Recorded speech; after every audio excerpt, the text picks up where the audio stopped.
আপনি আমাদেরকে আপনি কিনবেন সেখানে ব্যাগ বসিয়েছে ইউনুস সাহেব। আপনি বাচ্চার হচ্ছে যে সিঁড়িটা পেয়েও গেছে। ডক্টর ইউনুস হচ্ছে তাদের সেই সিঁড়ি। ডক্টর ইউনুস তাদের সেই সিঁড়ি বিধায় আজকে দেখতে জনগণের অবিশ্বাসী পরিণত হয়েছে। যারা রাজনৈতিক দলগুলোর কথা বিবেচনায় দিচ্ছে জনগণের কোনো বিবেচনা রাখছে না। জনগণের কোনো বিবেচনা না নেওয়ার কারণে আজকে সেটা পণ্যের উপরে ভ্যাট বৃদ্ধি করা হয়েছে। আজকে যদি জনগণের কোনো বিবেচনা নেওয়া হতো এই ভ্যাট বৃদ্ধির যে সিদ্ধান্ত সেখানে সরকার কখনোই আসতো না।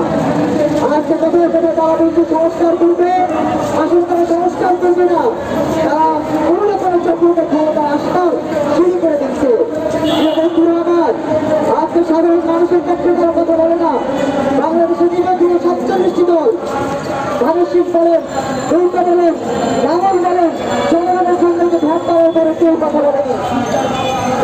বাংলাদেশের দিকে একমাত্র রাজনৈতিক প্ল্যাটফর্ম কিন্তু চক্ষুময় অন্যায়ের বিরুদ্ধে কথা বলেছে। আমরা সেই দেশের বিরুদ্ধে কথা বলে জেল করেছি, খুনের শিকার হয়েছি, আয়নাঘরের মুখোমুখি হচ্ছে আমি নিজে। বন্ধুরা আমার, আয়নাঘরের সেই সাক্ষী আমরা দিতে গিয়ে নায়ক হওয়ার চেষ্টা করিনি, কারণ আমরা ভাইরালের রাজনীতি করি না।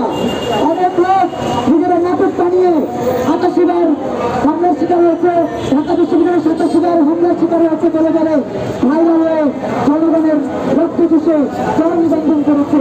আমরা শৈশব ব্যক্তিদের দল বা শৈশব ব্যক্তিদের নাম উচ্চারণ করতে ঘৃণা করছি, কারণ তারা জনগণের বিরুদ্ধে বরাবরই ছিল। তারা মূলত নিজেদের কথা বলে, যে কারণে তাদের পার্টি অফিস 1 বছরের ব্যবধানে 2বার পার্টি অফিস তারা স্থানান্তর করেছে। 1 বছরের ব্যবধানে তারা 3টা ফ্ল্যাট কিনেছে। এই ব্যক্তিরা ভাইরালের রাজনীতি করে জনগণকে বোকা বানিয়েছে। প্রিয় বন্ধুরা আমার, আমরা বলতে চাই